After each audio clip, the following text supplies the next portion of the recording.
भगवान बुद्ध के अमृत वचन।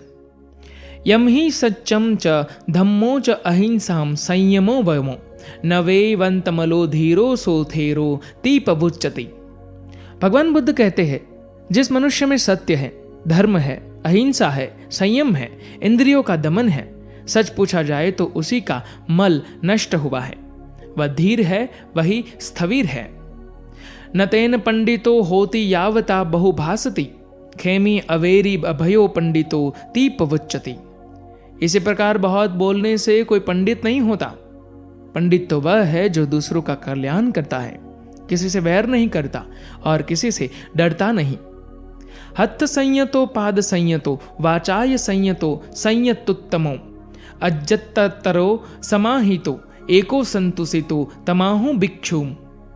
ऐसे ही जिसका हाथ संयम में है, पैर संयम में है, जो उत्तम संयमी है, जो अध्यात्म में रत है, समाधि युक्त है, अकेला है, संतुष्ट है, उसे कहते हैं भिक्षु।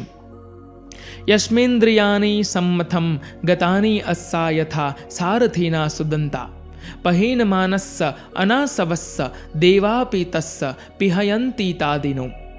जिसकी इंद्रिया इस तरह शांत हो गई है जैसे सारथी द्वारा दमन किए गए घोड़े, जिसमें अभिमान नहीं रह गया, जिसके चित्त के मल नष्ट हो गए हैं, ऐसे अहर्त की देवता भी चाह करते हैं। बुद्ध ने अपने उपदेशों में भिक्षु की व्याख्या इस प्रकार की है।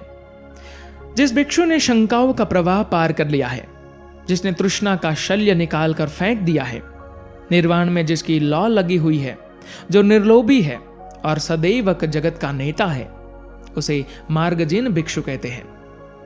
निर्वाण पद को जानकर जो धर्मोपदेश तथा धर्म का विवेचन करता है, उस शंका निवारण भिक्षु को मार्गदर्शक भिक्षु कहते हैं। उत्तम रीति से उपदिष्ट धर्म मार्ग में जो संयमी है, स्मृतिवान है और निर्दोष पदार्थों का सेवन करता है, उसे मार्गजीव भिक्षु कहते हैं। साधुओं का वेश धारण करके संघ में जबरदस्ती घुस आने वाला दुष्ट भिक्षु गृहस्थों की अपकीर्ति फैलाता है और मायावी, असंयमी तथा ढोंगी होते हुए भी साधु के रूप में दुनिया को ठगता फिरता है, उसे मार्गदर्शक भिक्षु कहते हैं। काया और वचन से जो शांत है, भली भांति जो समाहित अर्थात समाधि युक्त है, जिसने जगत के तमाम लोभों को अस्वीकार कर दिया है, उसे उपशांत भिक्षु कहते हैं। जो भिक्षु अपनी तरुणाई में बुद्ध के शासन में योग देता है, वह इस श्लोक को इस प्रकार प्रकाशित करता है जैसे मेघों से मुक्त चंद्रमा।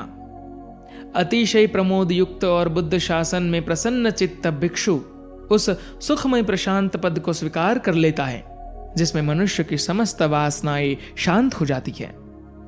जो धर्म में रमण करता है, धर्म में रत रहता है और धर्म का चिंतन तथा धर्म का अनुसरण करता है, वह भिक्षु सद्धर्म में पतित नहीं होता। जो भिक्षु मैत्री की भावना से विहार करता है और बुद्ध के शासन में श्रद्धावान रहता है, वह सुखमय शांत पद को प्राप्त कर लेता है। उसकी समस्त वासनाएं शांत हो जाती है। भिक्षु को अपनी निंदा सुनकर अस्वस्थ और स्तुति सुनकर गर्वोन्मत्त नहीं होना चाहिए। लोभ, मात्सर्य, क्रोध और निंदा का उसे सदा के लिए परित्याग कर देना चाहिए। धन्यवाद।